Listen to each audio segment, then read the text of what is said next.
shift, motherfucker.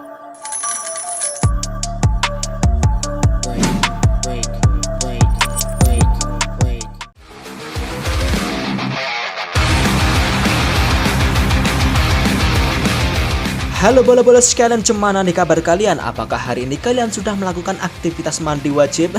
Jangan lupakan itu ya bolo, karena itu sangatlah penting, oke? Baiklah, perkenalkan saya Maman di sini yang mana akan menceritakan sebuah alur film untuk kalian semua yang berjudul SWAT Under Siege yang dirilis pada tahun 2017. Tanpa banyak-banyak spoiler sana sini, segera siapkan kopi dan camilan kalian dulu ya bolo. Langsung saja kita gas pada intinya. Kiu kiu.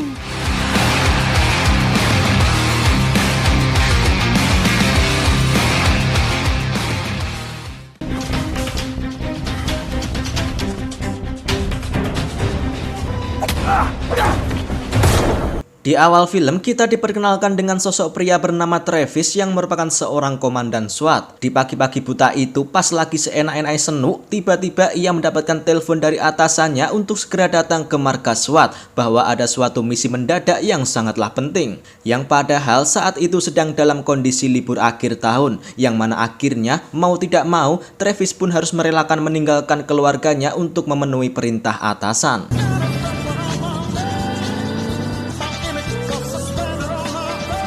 Setibanya di markas SWAT, di situ atasan Travis yang bernama Allen sedang menginstruksikan kepada timnya bahwa misi kali ini adalah untuk membantu tim satuan DEA, ya seperti FBI atau satuan khusus lainnya, yang mana operasi gabungan kali ini untuk menggerebek aktivitas salah satu kelompok kriminal berbahaya bernama Sao Paulo Locos yang sedang menjalankan transaksi bisnisnya di sebuah pabrik kosong. Allen mengatakan jika target kali ini adalah untuk mengamankan sebuah box kontainer yang masih belum diketahui informasi tentang isi kontainer tersebut, entah itu senjata, uang, ataukah narkoboy.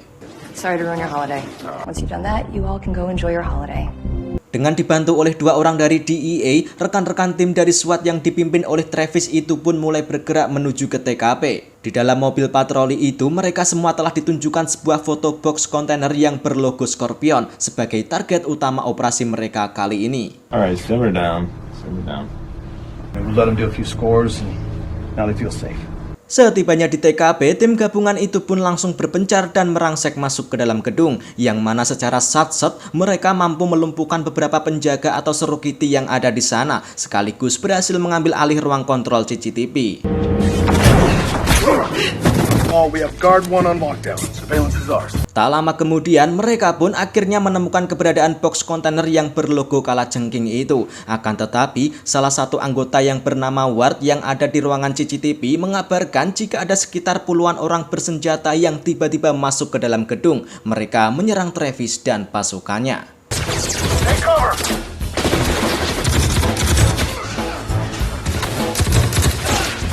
Dengan keahlian yang sudah terlatih, tim SWAT yang dipimpin oleh Travis itu pun dengan gercep mampu menahan dan menyerang balik kelompok bersenjata itu.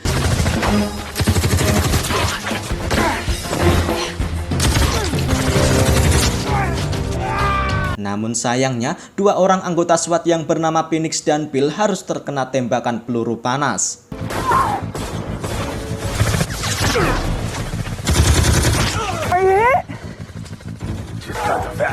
Selain itu, salah satu anggota yang bernama Sophie, ia mampu menyekap salah satu dari mereka yang bernama Diego. Ketika berhasil diamankan, ternyata Diego sedang memakai rompi bom bunuh diri yang siap meledak kapan saja jika diaktifkan. Wah, untungnya orang meledos lur. What the fuck? Namun sayangnya saat itu juga salah satu anggota yang bernama Bill yang sebelumnya tertembak, ia tak bisa bertahan dari lukanya dan harus tewas. Setelah dikiranya situasi sudah aman terkendali, dua orang anggota dari DEA itu pun mencoba untuk membuka box kontainernya. Namun tiba-tiba Travis menyadari jika ada salah satu preman yang meluncurkan basoka dari atas bangunan yang membuat dua anggota DEA itu pun tewas seketika.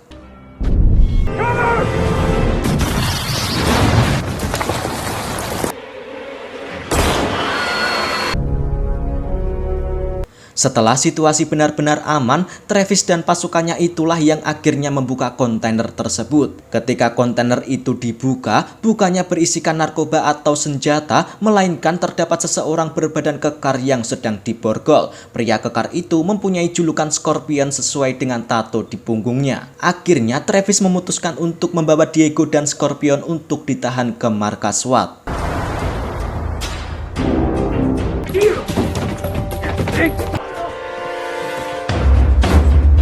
Allen yang mengetahui jika Travis malah membawa kedua orang tahanan itu ke markas SWAT tentu langsung menegurnya, yang seharusnya Travis menyerahkan kedua orang tahanan itu ke pihak DEA. Namun di situ Travis juga merasa geram karena Travis ingin mengetahui info lebih dalam mengenai kasus ini dari dua orang tersebut yang telah menyebabkan satu orang anggota Travis menjadi korbannya. Ia akan berinisiatif sendiri untuk mengulik informasi dengan menginterogasi dua orang itu secara langsung.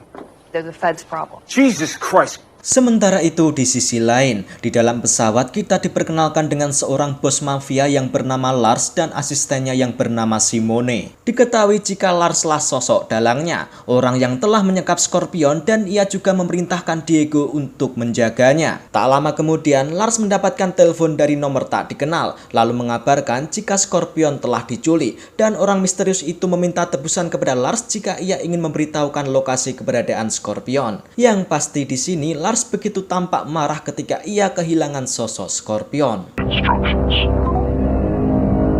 Fucking Scorpion. I don't want to lose him. Tak ingin terlalu berlama-lama, Lars langsung menemui orang kepercayaannya yang ahli di bidang IT. Ya, ini dia orangnya. Ia bernama Nicholas. Yang mana Nicholas langsung memberitahukan temuannya kepada Lars jika saat ini Scorpion sedang ditahan di markas SWAT yang berada di kota Seattle. Di situ Nicholas juga telah meretas CCTV di markas SWAT serta jaringan komunikasinya. Selain itu, Lars juga meminta tolong kepada Nicholas agar melacak identitas serta lokasi yang berasal dari nomor misterius yang menelponnya ketika berada di dalam pesawat tadinya. Find out who and where they are. Of course, no problem.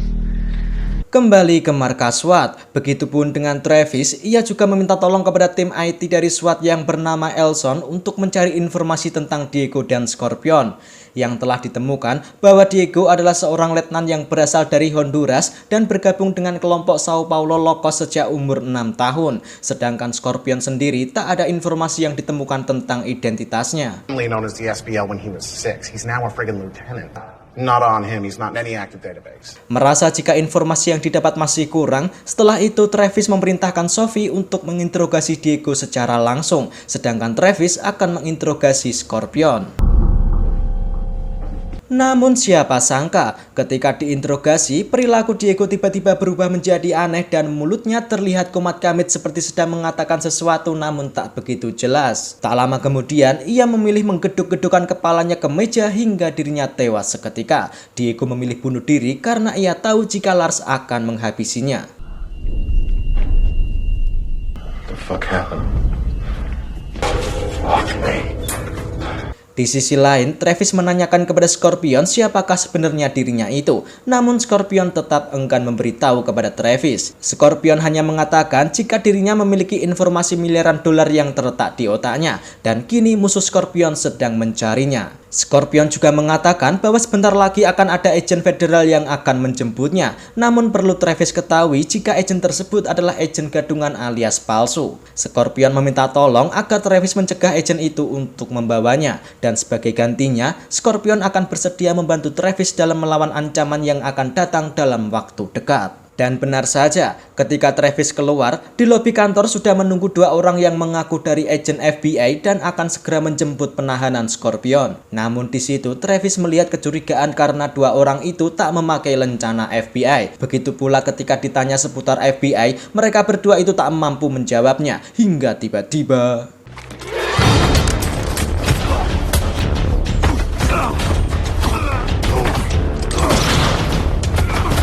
untungnya Travis berhasil membunuh satu di antara mereka berdua, sedangkan satunya lagi yang bernama Franklin berhasil diamankan. Setelah kejadian tersebut, Travis langsung kembali ke sel Scorpion. Akan tetapi ternyata si Scorpion telah berhasil melepaskan borgolnya dan sedang bersembunyi di balik pintu.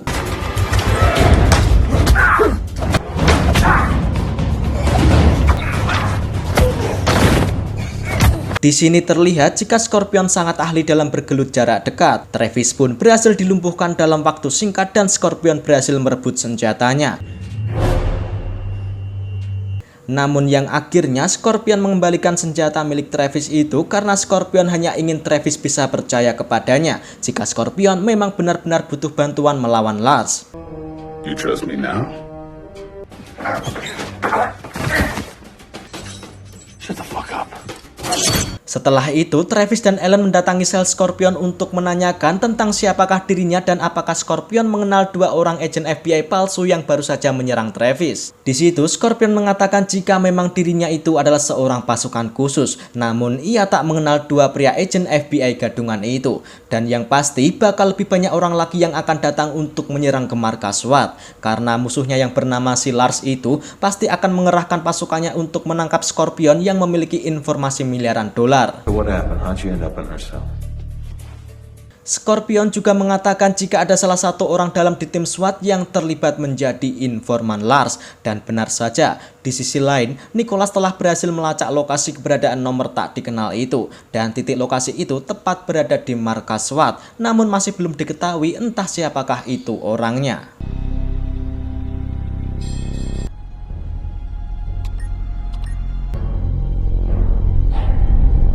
Mendengar informasi dari Scorpion, Travis berencana untuk memindahkannya ke tempat lain seorang diri agar orang dalam di tim SWAT yang menjadi informan Lars itu tak bisa melacak keberadaan Scorpion. Selain itu, jika Scorpion berada di sini terus-menerus akan bisa membahayakan tim SWAT lainnya. Ia tak ingin jika rekan tim SWAT ada yang menjadi korban lagi.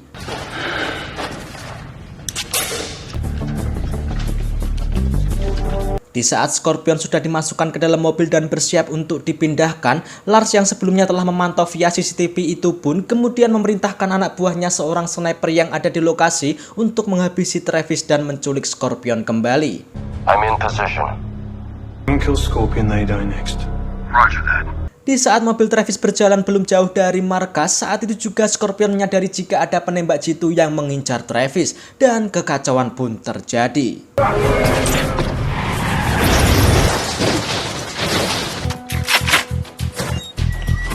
Tak lama kemudian datanglah satu mobil yang merupakan orang suruhan Lars untuk menculik Scorpion. Namun Scorpion yang sudah siaga satu itu pun berhasil melepaskan ikatannya dan bersiap untuk menghajar mereka. Dengan teknik bergelut hasil dari berguru di padepokan Gus Udin Hooh tenan, Scorpion dengan mudah meratakan mereka semua.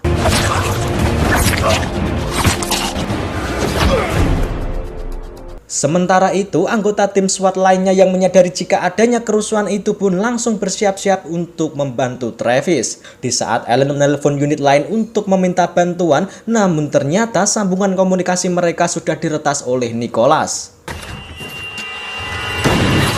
Not on my shift, motherfucker. Mengetahui jika cecunguknya telah pada dihabisi oleh Scorpion, Lars pun langsung mengirim pasukannya lebih banyak untuk segera menyerang tim SWAT dan menculik Scorpion. Ketika mereka datang, lagi-lagi terjadi pertempuran baku tembak yang tak terelakkan.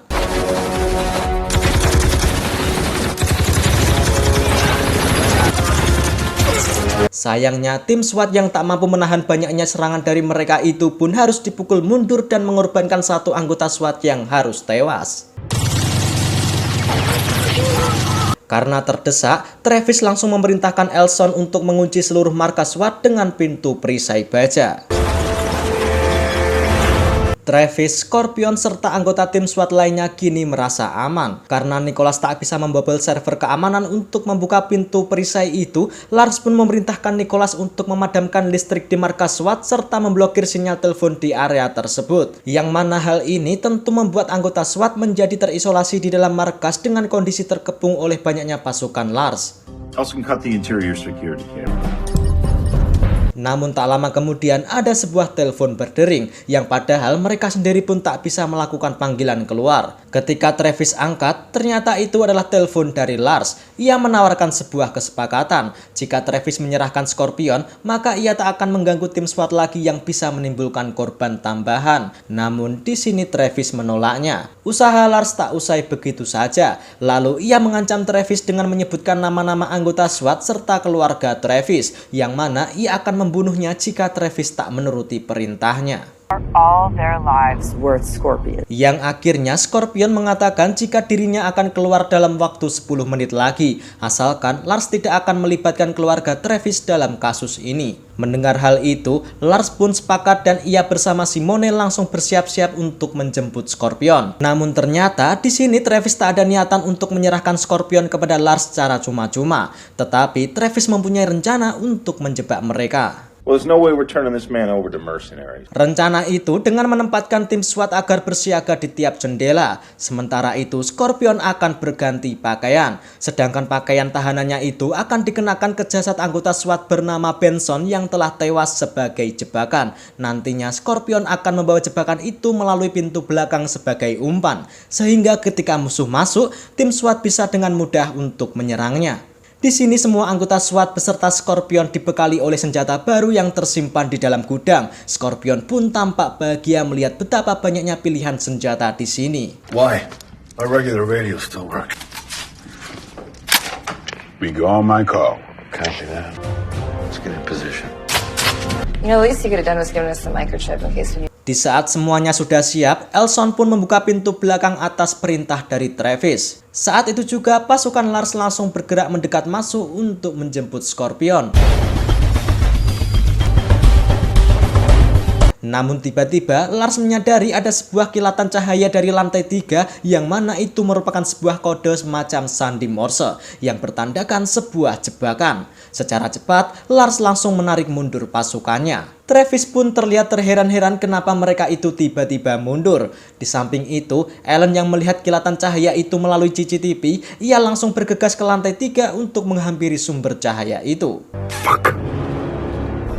Semua tim SWAT pun langsung kembali berkumpul ke ruangan IT kecuali Scorpion dan anggota SWAT yang bernama Ward. Lalu Travis pun langsung berniat untuk mencarinya. Yang terungkap ternyata di sini Ward telah sosok orang dalam yang menjadi mata-mata mereka. Saat itu Ward juga membebaskan agen FBI palsu yang bernama Franklin itu. Mereka berencana akan menonaktifkan sistem keamanan yang terletak di basement agar pintu perisai baja yang melindungi markas itu bisa terbuka. Namun di saat mereka berdua itu sedang menuju ke sana, tiba-tiba Ellen berhasil memergoki mereka dan terjadilah baku tembak.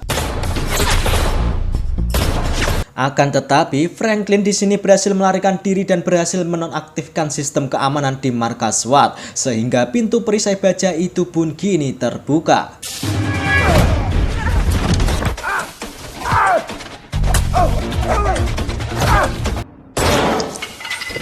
Mengetahui jika pintu sudah terbuka, Lars pun memerintahkan pasukannya untuk segera masuk ke dalam markas. Bahkan ia sendiri pun bersama Simone juga akan turut ikut masuk ke dalam untuk menghajar tim SWAT dan Scorpion. Everyone move in.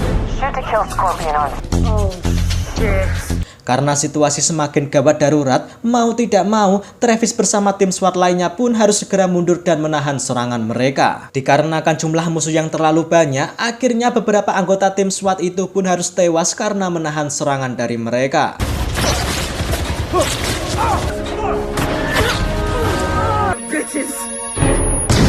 Namun Ellen yang terpisah dengan rombongan itu pun ia harus terciduk oleh Simone dan mereka berdua pun akhirnya terlibat gelut.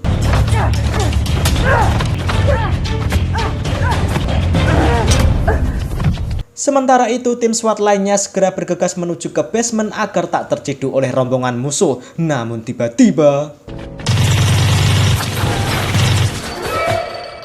setelah itu, Scorpion menunjukkan jalan keluar kepada anggota tim SWAT melalui sebuah terowongan kecil agar bisa segera meminta bantuan di luar sana. Akan tetapi, di sini Travis dan Scorpion memilih tetap stay di dalam markas untuk mencari dan menyelamatkan Ellen. Have to come back just for us.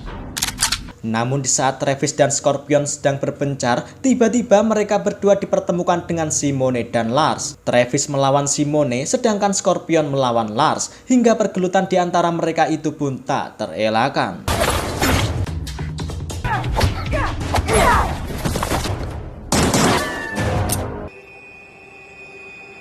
Pertarungan yang sangat sengit hingga akhirnya Travis di sini berhasil melumpuhkan Simone, sedangkan Scorpion yang bergelut melawan Lars dengan tangan kosong itu pun juga berhasil membunuh Lars.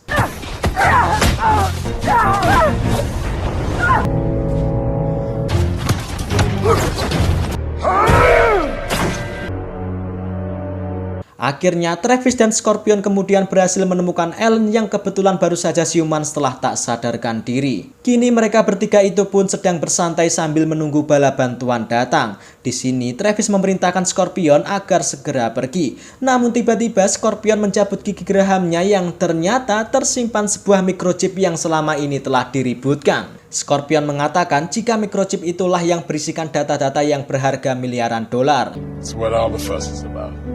It's better in your hands. Namun ketika suasana lagi hening, di sini Travis teringat dengan perkataan Ellen yang sedikit janggal tentang adanya microchip di dalam tubuh Scorpion kala itu. Dan benar saja, tiba-tiba Ellen menyerang Scorpion dan Travis. Ellen berusaha untuk merebut microchip tersebut.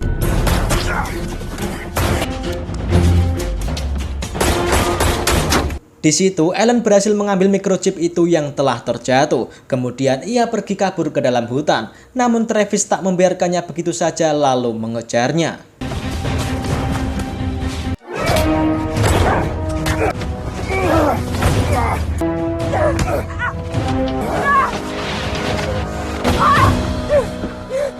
Ya, Ellen pun berhasil diamankan. Ia kini ditahan oleh pihak kepolisian yang sudah datang. Kemudian ada salah satu petugas yang meminta Travis untuk mengidentifikasi jasad Scorpion. Namun saat dibuka, ternyata itu bukanlah Scorpion. Is this the man known as Scorpion? Namun di sini Travis harus berbohong kepada mereka jika itu benar jasad Scorpion. Ia sengaja melakukan itu karena hanya untuk melindungi Scorpion agar tak ada pihak lain yang mengincarnya lagi. Yang berarti kini ternyata Scorpion masih hidup dan sekarang pergi entah kemana. Sedangkan setelah kasus ini selesai, Travis pun merayakan malam tahun baru bersama keluarganya dengan tenang dan bahagia. Film pun selesai.